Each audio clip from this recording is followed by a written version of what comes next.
મિત્રો, પ્રોગ્રેસ કિચનમાં આપનું સ્વાગત છે। તો આજે આપણે બનાવીશું ફરસી પૂરી। ફરસી પૂરી તો બધાના ઘરમાં જ બનતી હોય, પણ આજે આપણે કંઈક અલગ રીતે અને કંઈક અલગ ટિપ્સ સાથે ફરસી પૂરી બનાવી। પૂરી બનાવવા માટે સૌથી પહેલાં આપણે 1 ચમચી આખું જીરું લીધું છે અને અડધી ચમચી કાળા મરી લીધા છે। તો આ બંનેને આપણે એકવાર ખાંડણીમાં નાખી અને ખાંડી લઈશું।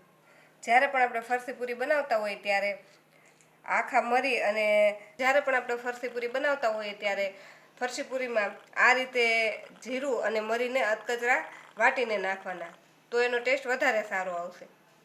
તો આને આપણે અધકચરા વાટી લઈશું। આપણે થોડીક જ વાર ખાંડતા આ રીતે આપણા જીરું અને મરી અધકચરા ખંડાઈ ગયા છે। જો આ રીતે આપણે અધકચરા વાટીને નાખશું તો તે જ્યારે પૂરી વણશું ત્યારે તેમાંથી બહાર પણ નહીં નીકળે અને તેનો સ્વાદ પણ સરસ લાગશે। તો પૂરી બનાવવા માટે મેં અહીં 1 કપ ઘઉંનો લોટ લીધો છે, જે આપણે રેગ્યુલર રોટલી માટે લોટ લેતા હોય તે જ લોટ છે આ। આને મેં પહેલેથી જ ચાળી લીધો છે અને તેની સાથે અડધો કપ હું મેંદો નાખીશ। ઘઉં અને મેંદો મિક્સ કરીને આપણે પૂરી બનાવીશું તો પૂરી એકદમ ફરસી બનશે અને કલરમાં પણ એકદમ સરસ બનશે।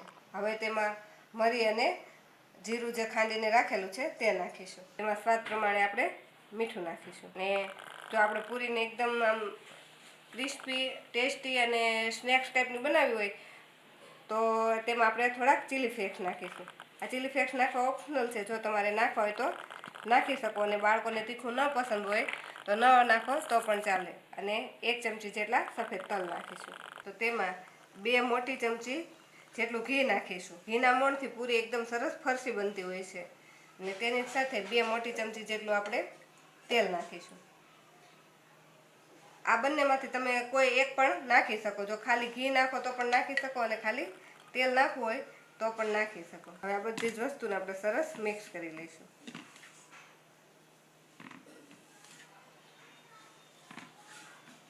આપણું મોણ છે તે લોટના એક કણ સાથે સરસ મિક્સ થઈ જવું જોઈએ અને આમાં પૂરી બનાવતા હોય ત્યારે મોણ થોડુંક વધારે જ દેવાનું। મુઠ્ઠી પડતું મોણ થાય તેટલું મોણ આપણે આમાં નાખવાનું। બધું જ મોણ છે એ સરસ લોટ સાથે મિક્સ થઈ ગયું છે અને આવું મુઠ્ઠી પડતું મોણ થઈ ગયું છે। તો હવે આનો આપણે લોટ બાંધીશું। જ્યારે પણ આપણે ફરસી પૂરીનો લોટ બાંધતા હોય આ લોટને આપણે થોડાક હુંફાળા ગરમ પાણીથી બાંધવાનો, એટલે આપણી પૂરી એકદમ ફરસી બનશે અને તેને તળાતા પણ વાર નહીં લાગે। તો અહીં મેં 1 કપ હુંફાળું ગરમ પાણી કરી લીધું છે, તેનાથી આપણે લોટ બાંધીશું। આમાં જરૂર પ્રમાણે આપણે થોડું થોડું પાણી નાખી અને લોટ બાંધી લઈશું અને આ લોટ આપણે એકદમ કઠણ બાંધવાનો છે। જેટલો આપણે કઠણ લોટ બાંધીશું તેટલી આપણી પૂરી ઝડપથી તળાઈ જશે। તો એકદમ કઠણ એવો આપણો લોટ બંધાઈને રેડી થઈ ગયો છે। આ લોટ બાંધવામાં મારે અડધા કપ જેટલા પાણીની જરૂર પડી છે। જે આપણે 1 કપ પાણી ગરમ લીધું હતું તેમાંથી અડધો કપ પાણી બચ્યું છે। હવે આ બાંધેલા લોટ ઉપર થોડુંક આપણે 4-5 ટીપા તેલ નાખી તેને થોડો મસળી લઈશું।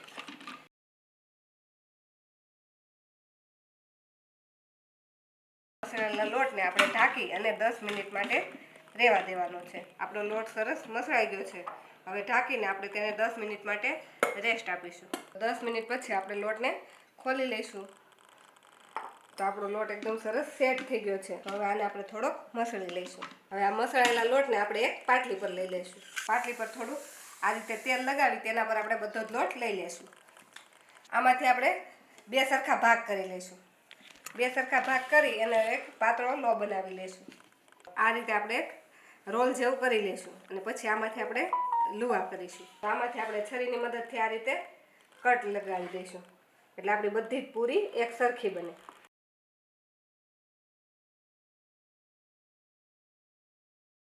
આમાંથી આપણે એક લુવો હાથમાં લઈ તેને આપણે ગોળ લુવો વાળી લઈશું। આવી જ રીતે આપણે આ બધા જ લુવાને તૈયાર કરી લઈશું। બધા જ લુવા બની ગયા છે, તેમાંથી આપણે એક લુવો લઈ લઈશું અને બીજા લુવાને આપણે ઢાંકી દઈશું જેથી તે સુકાઈ ન જાય। તો આમાંથી પૂરી બનાવવા માટે આપણે પહેલાં આમાંથી એક પાતળી નાની એવી પૂરી વણી લઈશું।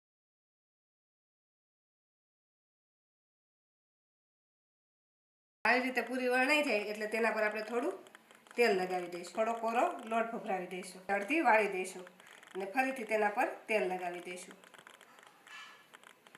અને ફરીથી તેના પર લોટ લગાવી દઈશું, ફરીથી તેને આ રીતે વાળી દઈશું એટલે નાનું એવું ત્રિકોણ આપણું તૈયાર થઈ જશે। હવે આ પૂરીને આપણે ત્રણે ખૂણે ખૂણે વણવાની છે. તો આ રીતે ત્રણે ખૂણે ખૂણે આપણે આને વણી લઈશું. તો આપણી ત્રિકોણ આકારની આ પૂરી બનીને રેડી થઈ ગઈ છે. તો આવી રીતે આપણે બધી પૂરી વણી લઈએ. તો આપણી એક બેચમાં સમાય તેટલી પૂરી મેં અહીંયા વણી લીધી છે. તો હવે આ પૂરીને આપણે તળી લઈએ. પણ ગરમ થવા રાખી દીધું છે. તેલમાં આપણે થોડોક લોટ નાખીને જોઈએ. તો આ રીતે લોટ ધીમે ધીમે ઉપર આવે એવું જ આપણે તેલ ગરમ થવા દેવાનું છે. એકદમ ફૂલ તેલને ગરમ નથી થવા દેવાનું, નહીંતર જો એકદમ ફૂલ તેલ ગરમ થઈ જશે તો આપણી પૂરી થોડીક થિકનેસવાળી છે એટલે ઉપરથી લાલ થઈ જશે ને અંદરથી કાચી રહેશે. તો હવે આપણે જેટલી સમાય તેટલી પૂરી એકસાથે આમાં નાખી દઈશું.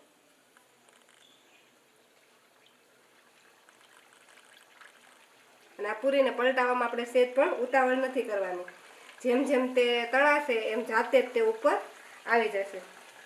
તો આ પૂરીને આપણે પલટાવવાની ઉતાવળ નથી કરવાની અને એકદમ ધીમા ગેસ પર એને તળવાની છે. આ રીતે બધી જ પૂરી ઉપર આવી જાય પછી એને આપણે આ રીતે પલટાવી લેવાની છે. અને જ્યારે આપણે આ પૂરીને તળીએ ત્યારે પહેલાં એમાં આપણે ચમચીથી કે છરીની મદદથી થોડાક કાપા પાડી લેવાના, એટલે પૂરી જલ્દીથી તળાઈ જાય અને પૂરી ફૂલી ન જાય. હવે આને આપણે આ રીતે પલટાવતા જઈ અને થોડી થોડી આ રીતે દબાવતા દબાવતા આને તળી લેવાની છે. તો 7 થી 8 મિનિટ આ પૂરીને તળાતા થઈ છે. તો આવી એકદમ ગોલ્ડન રંગની તળાઈ ગઈ છે. તો હવે આ પૂરીને આપણે કાઢી લઈશું. આવી જ રીતે આપણે બધી જ પૂરીને તળી લઈશું. તો જો તમને અમારો આજનો ફરસી પૂરીનો વિડીયો ગમ્યો હોય તો અમારા વિડીયોને લાઈક કરો અને પ્રોગ્રેસ કિચન ચેનલને સબસ્ક્રાઈબ કરો.